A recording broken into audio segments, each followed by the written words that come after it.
commands, and there was a stranger that showed up right when Joshua was looking at Jericho. And God was continuing to explain to Joshua, as I guess you go ahead and put it, reassure Joshua about the Mosaic covenant, that he was with him, that he was going to battle was essentially already taken care of. All he had to do was follow through. The land that they were at, promised land, was holy because God had promised it to them and given it to them.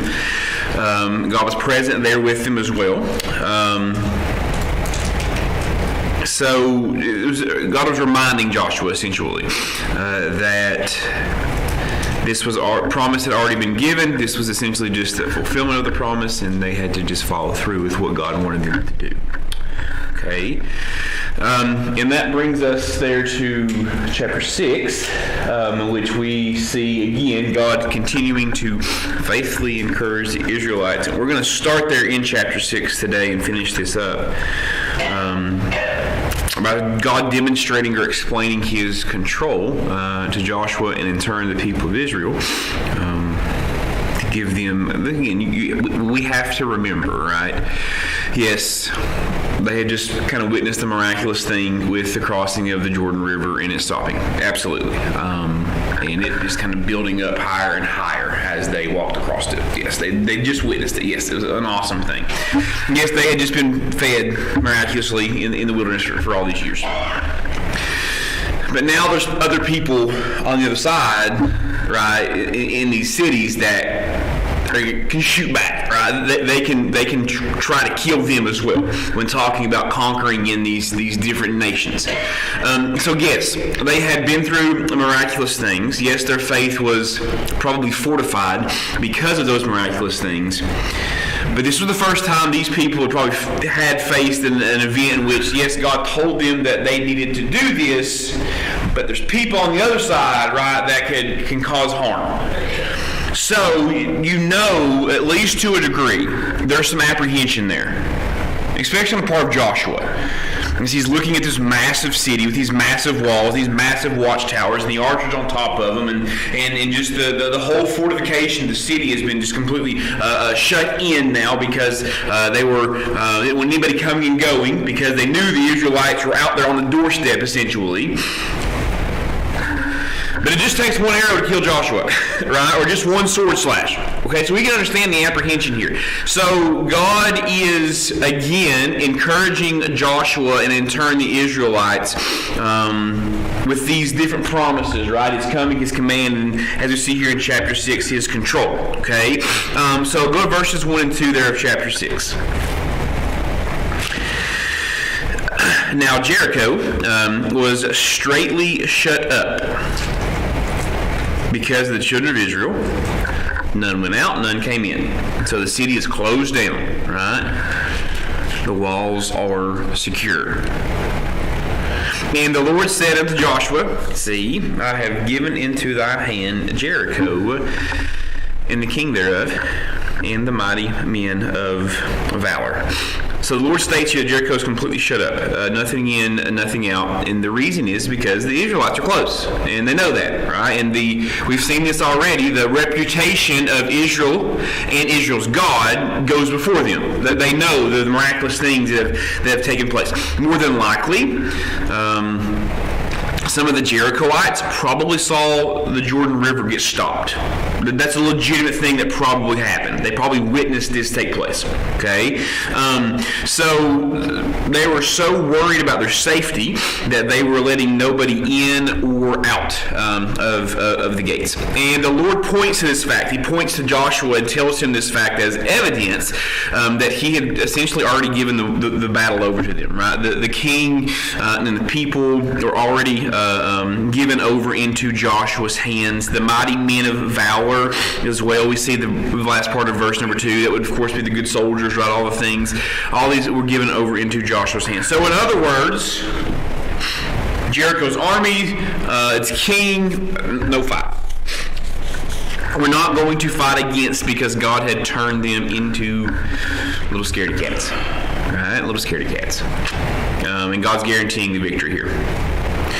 the Lord's word concerning Jericho, it had to have been encouraging for Joshua, right? And it had to have been encouraging later on to Israel as well. And the only component that Joshua lacked was a specific plan about how they were going to get through these walls. Because Jericho's walls were thick, right? Really, really, really thick. So, think in normal, regular military means, right? And maybe you don't. I enjoy reading fantasy books, okay? And in fantasy books, you usually got maybe occasionally some dragons and wizards. I'm not as much into that. I like when armies attack other cities, right? And they have these huge battles laid out where you had these really fortified cities, and you have armies that are trying to take over the capital or whatever the case may be. And what are some of the normal means by which an army would take over a fortified city? Catapults. What else? Battering rams. Absolutely. Try to starve them out, right? The army would surround those, and then so they couldn't get supplies. Eventually, the people are going to need supplies in there, right? So they would set up shop there and not let anything come in or out for a long time, and try to starve them out, which worked, which is absolutely a thing.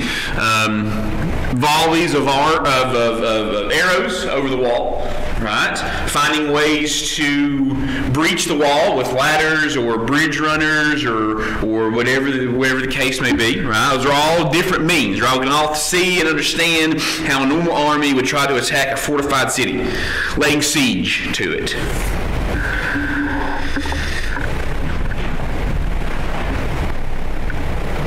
Alright, so we get to verse 3 here, verses 3, 4, and 5, and we see that Joshua, again, doesn't have a plan yet. So, Joshua's still shoeless. Think back from several weeks ago. Joshua realized he was in presence of the Holy God, so he had taken his shoes off in reverence. Joshua is still there, standing shoeless, standing before the Lord, waiting to receive his instructions here for this battle. Now, there's not going to be any battering rams and catapults or a army of dragons behind waiting, or these bridge guys carrying these huge ladders. None of that's going to go on. We know the story very, very well. And now we think about Joshua, the general of this army, hearing this plan from God. And this is what verses 3, 4, and 5 are. So just imagine for a second, you're Joshua and you're hearing this plan. And ye shall compass the city, all ye men of war, and go round about the city once. Thus shalt thou do for 6 days. In verse 4, and 7 priests shall bear before the ark 7 trumpets of ram's horns. In the 7th day shall ye compass the city 7 times, and the priests shall blow with the trumpets. And it shall come to pass, in verse 5, that when they make a long blast with the ram's horn, and when ye hear the sound of the trumpet, that all the people shall shout with a great shout, and the walls of the city shall fall down flat. And the people shall ascend up every man straight before him. Okay? So this is the battle plan for Joshua. Right? Joshua's been reinforced now, re-encouraged by God, all these different things that he's done over those last few moments here that he's had. And now God reveals the plan. And what do you think Joshua's initial thought was? And you can be as honest as you want to be. It's okay. What do you think Joshua's initial thought was? And you've got to remember, Joshua's a faithful guy, right? I've seen a lot of stuff. But what do you think his initial thought was? Right? I think that's a good response. What? This sounds crazy. Doesn't sound like a battle plan. Okay, Lord, sure, we'll do it, but it sounds a little wild, because it does exactly what it is. It sounds pretty crazy. God's plan here, again, just to kind of make it, to take some of Israel's army and the priest, along with the Ark of God, the Ark of the Covenant, and have them walk around the city, right? We know that. We walk around the city once a day for 6 days, right? That's the plan. Get up, walk around the city. And then on the 7th day, walk around the city 7 times. Right? And as they're walking around the city, for the Sunday to Friday, Still Saturday, still their Sabbath, right? So Sunday to Friday, they're walking around the city. Are they making any noise? No, right? They're not. God doesn't tell them to. Jericho's a big place. Okay, this would have taken quite some time for this parade, essentially, is what this is. This was a parade that was happening as they were walking around the mass of this city. Okay, would have taken several hours. This wasn't just like, walking around Clinchco or heading around the roundabouts here in Clintwood. Right, this would have taken several hours to do, and this is a large group of people that are doing this, and then they were being quiet while they were doing it. Right, there was nothing. Just get up and walk, right? For 6 days. Okay, now, let's take a second and think as this is happening, and we're going to see it take place here in a little bit. People on the inside of the city, right, on the walls, the huge watchtowers that we talked about, the really thick walls, and there's guys that would have watched this take place, and what do you think their thought was? Day one, really probably, ready for a fight. Day 2, day 3, day 4, probably a little less. Day 6, people crazy. Okay? And all this stuff is happening, and Joshua is about to have to go lay this plan out, all right, to all these people. Now, sounds like a crazy plan. But if you kind of start to begin to try to process it, it's kind of a decent plan as well, right? Because circling your enemy can lead to intimidation, right? If you think about Joshua trying to rationalize this in his mind, right? So circling an enemy is a good way to intimidate them. Yes, absolutely. Maybe this is part of God's plan. Get him intimidated a little bit more, right? But when you consider that marching around Jericho would put the priests of Israel and Israel's army in a very, very exposed and potentially dangerous position, right? The archers up on that walls, I know them. I don't know, but I'm almost positive they did. They had bows and arrows at that time. It would have taken very little, right? Just to knock off 3 or 4 at a time as they're walking. So this could be potentially dangerous, very exposing. And if you think about that, the plan kind of starts to lose its appeal a little bit. Or they just kick a rock over on somebody's head, right? There's lots of things here, right? You got to think about the potential for disaster for these people who are circling the city. The more times Israel circled the city, like the first day, sure, maybe they're on high alert, but the more times that they circle it, the more likely Jericho is going to get the confidence up to try to attack them, to get rid of them. And day 5, these idiots are doing it again. Let's kill some of them, right? It makes perfect sense. If I was in Jericho, that's what I want to do. If I'm worried about the army coming down. So you it's important for us to realize actually crazy this plan is. And the craziness of the plan is what makes it brilliant, right? By his plan, God is leaving his soldiers and his priests exposed to attack, but that exposure of potentially being able to be attacked also would help them learn to trust in God more as they marched each day and nothing happened. The presence of the Ark of the Covenant in the middle of this procession, this parade that was going on, meant that God was actually doing what with the priests and the soldiers? Circling it with them, right? God's presence is there. Holy of Holies in the Ark of the Covenant, right? So literally having God with them as they marched around. What would the priests and the soldiers have learned about God by seeing this ark, seeing the ark accompanying them as they were circling Jericho? That God is what?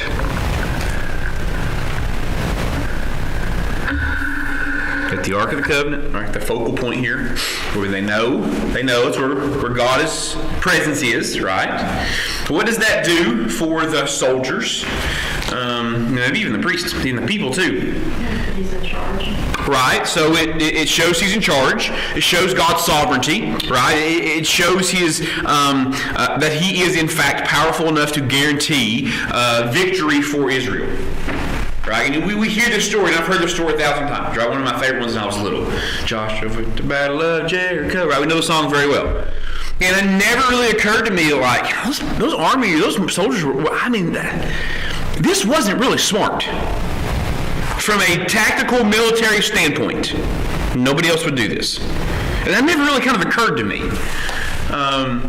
But I can imagine me as one of those soldiers, like, looking first time around, like, make sure the helmet's strapped on tight, so just in case.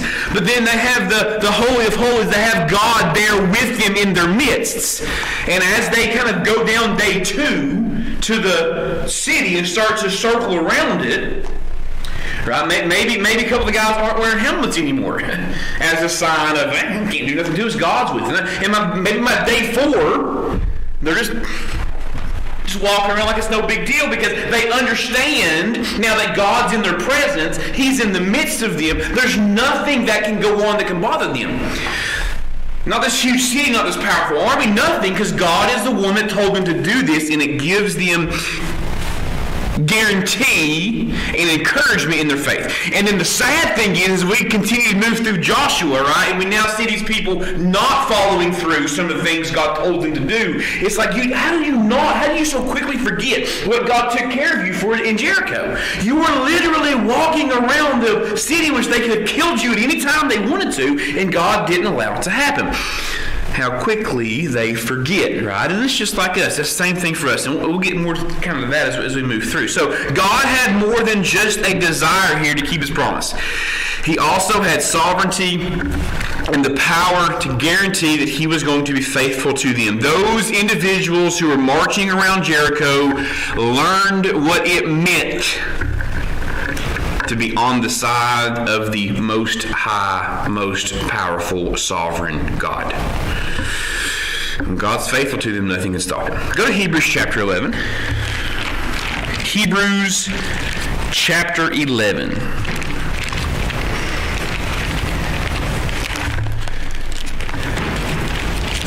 And go just down to verse 30. Hebrews 11, verse 30. 30, verse 30. Chapter 11, of course, right? Hall of Faith.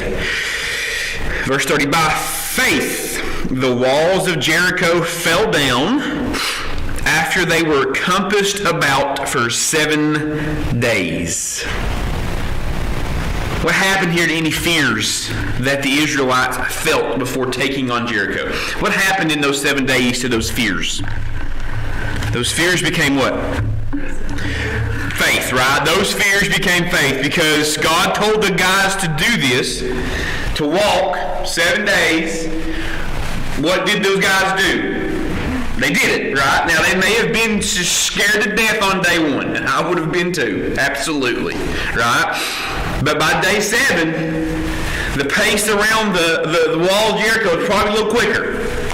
They might have even been moonwalking around it because they understood, right, what was going to take place in the faithfulness of God. The first battle in the Promised Land here was all about dispelling any fear and doubt that the Israelites had towards God. Could the Israelites just walked up to the city and God just knocked the whole walls down with an earthquake or anything else in day 1? Absolutely, right? Absolutely. But this was about dispelling fear and doubt towards God and establishing. Why would that come out right? Thank you. That works. God is the faithful one who keeps his promises, right? As the narrative continues, God faithfully brings Israel to their first victory. Go ahead, Chad. All right, so verses 6 through verse 27, we see God faithfully delivering Israel. Let's read verse 6 down through verse 11 and see, first of all, what Joshua did with the directions or the instructions that he got from God. Verse 6 of chapter 6. And Joshua, the son of Nun, called the priests and said unto them, Take up the Ark of the Covenant, and let 7 priests bear 7 trumpets of ram's horns before the Ark of the Lord. And he said unto the people, Pass on, and compass the city, and let him that is armed pass on before the Ark of the Lord. And it came to pass that when Joshua had spoken unto the people, the 7 priests bearing the 7 trumpets of ram's horns passed on before the Lord, and blew with the trumpet, and the Ark of the Covenant of the Lord followed them. And the armed men went before the priests that blew with them trumpets, and the roar came after the ark, the priests going on and blowing with trumpets. And Joshua had commanded the people, saying, Ye shall not shout nor make any noise with your voice, neither shall any word proceed out of your mouth until the day I bid you to shout, and then ye shall shout. So the ark of the Lord compassed the city, going about at once, and they came into the camp and lodged in the camp. So what did Joshua do with the instructions? What did Joshua do with the instructions? Important thing here. Very important thing that happens. Exactly, right? Joshua got the message, went to the people. We don't see him saying, hey boys, this sounds crazy. Right? We see him saying, God said to do this. This is what we are going to do. It's important immediately, right? Immediately, Joshua takes the instructions and puts them into practice. He didn't debate of their validity. He didn't ask why. He probably thought that. I'm sure he did. I would have. But he didn't ask why. He did not get a committee together for more advice. He got the instructions. He told them what the instructions were. In a lifetime, Joshua would have never dreamed up God's plan. Unique, different, no military genius would ever suggest it. In fact, it really doesn't even make any military sense. Falling objects, flying arrows, all the things we talked about. But the plan allowed God to demonstrate his power over the people in the city. And as God had predicted, Jericho was indeed scared stiff, right? They were scared to death. Go to verse number 12. And Joshua rose early in the morning, and the priests took up the ark of the Lord. And the 7... Sorry, I lost my spot here. Where am I at? Verse 12. Go back. And Joshua rose up early in the morning, and the priests took up the ark of the Lord. And the 7 priests, bearing 7 trumpets of ram's horns before the ark of the Lord, went on continually and blew with trumpets. And the armed men went before them, and their reward came after the ark of the Lord. The priests going in and blowing with the trumpets. And the second day, they compassed the city once and returned to camp. And so they did 6 days. And it came to pass on the 7th day that they rose above the dawning of the day and compassed the city after the same manner 7 times, only on the day that they compassed the city 7 times. All right, so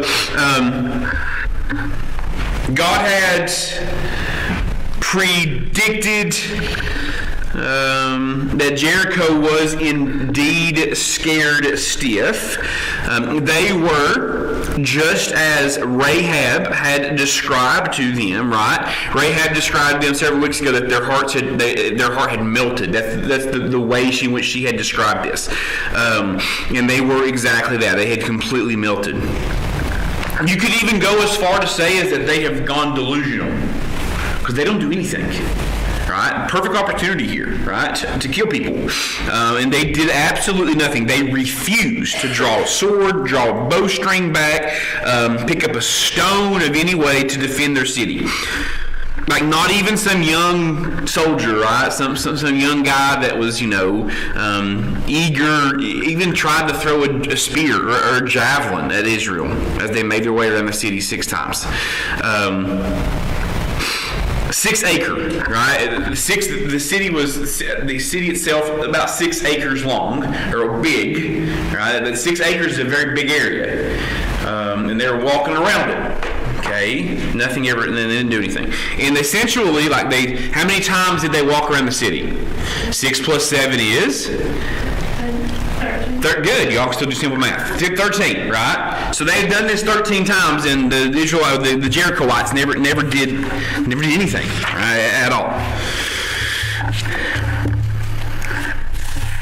Now, the circling, of course, probably unnerving at first. Absolutely, we talked about that. That they had to wonder if Jericho would really stay inside the walls or burst forth trying to divide and conquer them.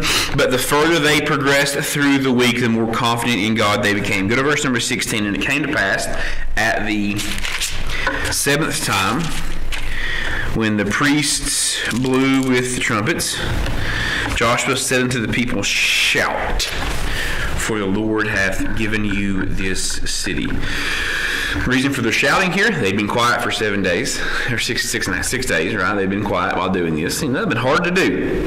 Think about it, it would have been a hard thing to do, right? I mean, just to be no noise, right? No noise at all. I think that would have been a difficult thing to do. I don't even like talking that much, but I can understand how that would be a hard thing to do. Walking around with your people that you know in this situation that's crazy and not allowed to talk about it. But at the end of that, of course, the Lord told them to shout, and the reason they're there because the Lord had given them the city. God left no doubt in Joshua's minds and the minds of the people that the imminent victory would come through his unconventional plan. Joshua gives credit to the Lord as he anticipated the big crash from the walls falling down. But before the people shouted, Joshua gave some final words of instruction and reminded them to spare Rahab and her family and to bring all the silver and gold and vessels of brass into the treasury of God. Go to verse number 17 there. In the city, so this is him giving the instructions, right?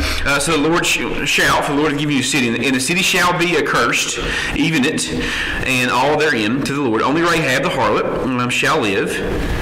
She and all that are with her in the house, because she hid the messengers that we sent. And ye, in any wise, keep yourselves from the accursed things, that ye make yourselves accursed, that ye take of the accursed things, and make them of the camp of Israel cursed and trouble it. But all the silver and gold and vessels of brass and iron are consecrated to the Lord.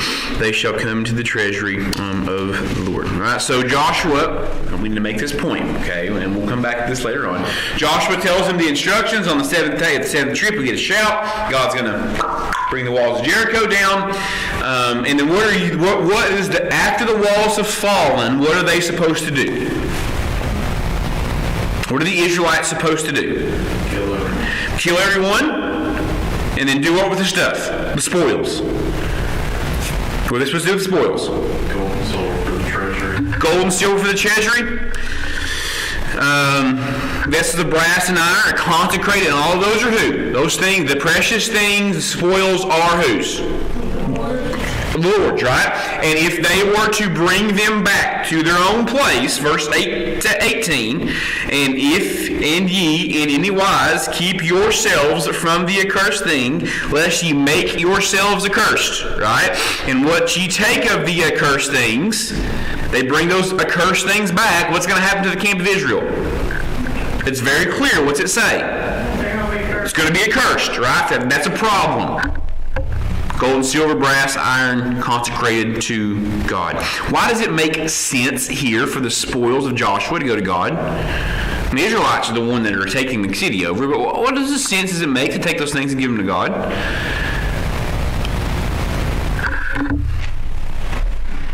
Why do we take the gold and the silver and the brass and the iron? Why do we give those? Why are we taking those? Because again, right, let's think, before we get, the Israelites are the one that conquered. This is the Israelites' promised land. This is what God had given them. So what sense does it make, or why would they do that? Why would give it to God? He's providing for them, they don't need it. Yes. And here's what I wrote down. They were his to begin with anyways, right? All the gold and silver that the Jerichoites had gotten from whatever, right, around the area, God's to begin with. Right? All this stuff is God's to begin with anyways. They need to recognize God's ownership of the land and everything in the land as well. Because if God has the ability to give it to the Israelites, the only person that can give them something is the person who owns it to start with, right? I can't give Pastor Rob somebody else's car, right? It's not mine to give. So it shows ownership of God. And God also deserves the first fruits, right? Of the conquest, just like he deserves the first fruits of the harvest as well. So when Joshua gave the word, the trumpets blew, the people shouted, and the walls fell down flat. Go to verse number 20.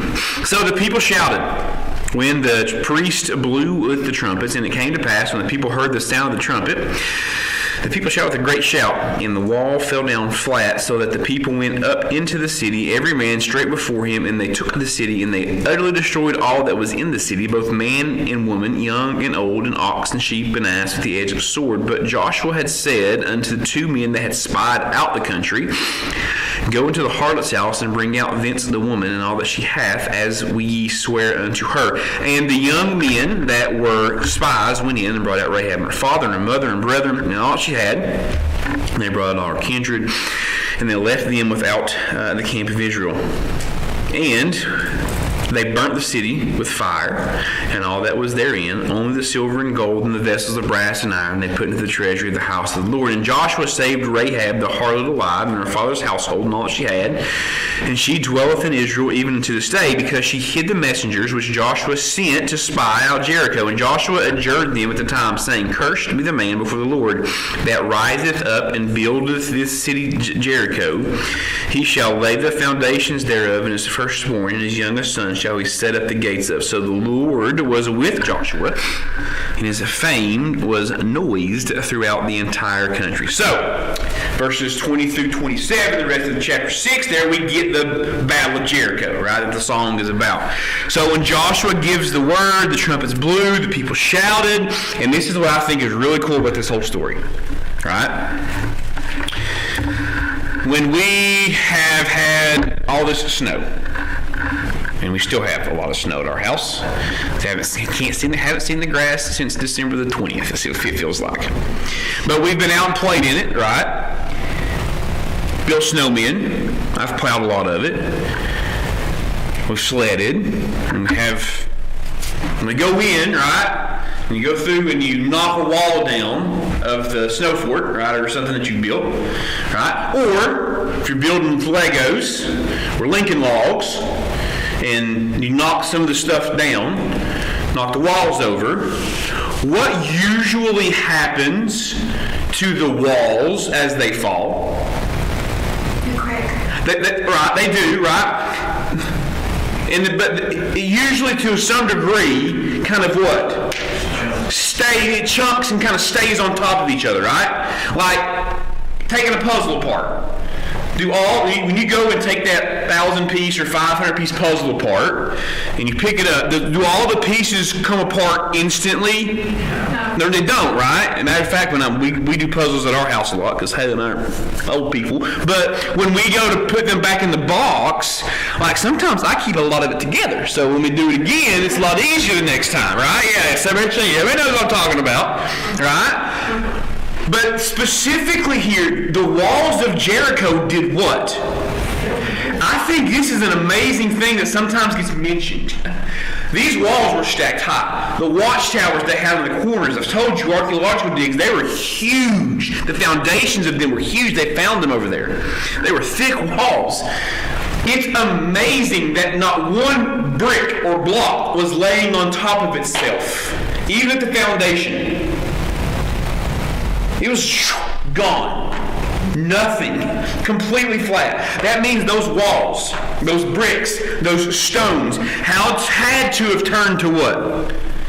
Dust. Had to have. That's the only way those walls come down flat, is if everything is just completely eviscerated. There's nothing left. Can you imagine seeing that?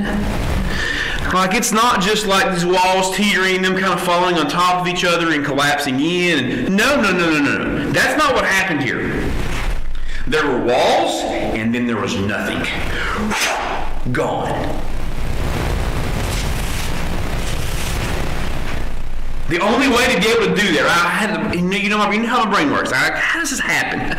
Right? Yes, God, sure. Yes, I know only God can do this, right? But at an atomical level, the amount of energy that had to have been required to take all of those things that were compacted together and break all of the bonds of the atoms and the electrons and the protons that are holding them together. Vibration on energy levels that we can't even see with a microscope. That's what would have had to have happened to take this brick and make it nothing else but dust. Instantly. Instantly. That's the power of the God that we hold. That's the power of the God that we serve. That's who the Israelites had with them as they were walking around the city for 7 days. The one who has the ability to take massive structures that took years and years and amounts of manpower and sweat to build, and with the shout of just people, whatever it was, we don't know what they shouted. Could have been an Indian war cry, whatever, it didn't matter. That whole structure turned to dust. There's nothing left of the walls. Except, right, it's crazy enough to think that happened, but we know that one part of the wall was still up. Had to have been, right? Because where was Rahab's house at? In the city. How do we know it was within the wall, the outer wall of the city? How do we know it was? Because what did they do? They shimmied down the rope, right? So her house was in the wall of the city. It wasn't on the inside of the city. It literally was on the wall of the city. And everything else turned to dust. Was the wall attached to Rahab's house? Yes. When you knock the Legos that are attached together, what happens? All the stuff falls down. The Lincoln Logs, they all come down, right? When things are connected, everything falls apart. It had to have been disintegrated at an elemental level to remove from just Rahab's wall. For that to have taken place. Everything's gone. And when the dust settles, well, there's still Rahab's house. God essentially entombed Jericho inside of the walls they had built to protect themselves. Their towering protection became their downfall, and it became Joshua's rise to fame. Go ahead, Chad. Should be a little picture there for us. Hope. All right, so lessons from around Jericho. People of Jericho. God showed that He is sovereign over Jericho's army and king. God's always faithful to His promise. Not only is He faithful to them, but He has more than enough power to carry them out. We can trust God to be with us and to give us victory over every city that we have in front of us, right? Whatever conquering thing we need to conquer, problem that we have. God's victory over Jericho is strong evidence that God is always faithful to His promises, and very important truth for us to be assured of. We have a lot riding on the promises of God in our lives. God has promised, among other things, to always be with us, to strengthen us, to serve Him faithfully, to provide courage to obey His will, to reward us in heaven, and to finally make us an eternal home. So God's complete faithfulness in His fulfilling promise to Israel helps us as well as readers of this story to bolster our faith in Him as well. Go ahead, Chad. Last one there. All right, so this finishes up. Thank you. Finishing up lesson number 6 is that God is always faithful to His promise. Next week, hopefully, like we should be here, starting in Joshua chapter 7 and chapter 8, we see the other side of faithfulness as well, and we look at the story of Achan. Right? And we all know the story of Achan, because Achan made some decisions that eventually left him Achan anyways, right? So that's what we'll jump into next week, chapter 7 and 8. Let's pray. Heavenly Father, we thank You again for this day, for the time we have to look into Your word, and the display of power over all of nature that takes place in Joshua chapter 6. I think sometimes the word is not taken for granted, but I don't know, maybe for me especially, just, the amazingness of what You're able to do there. It's kind of wild, Lord, and the faithfulness that You had to those people. We serve You the same way, and You are have the same ability and the same power. You want us to love You and serve You, Lord. So our prayer desire for us is this lesson, this chapter 6 here, is kind of boistered our faithfulness in You and to You, Lord, as we pray for Pastor Rocker as he comes the next little bit of our service here today, and we keep us attentive, Lord, to the word that You have to Him as well. I love You and thank You for what You do for us. In our prayer. Amen.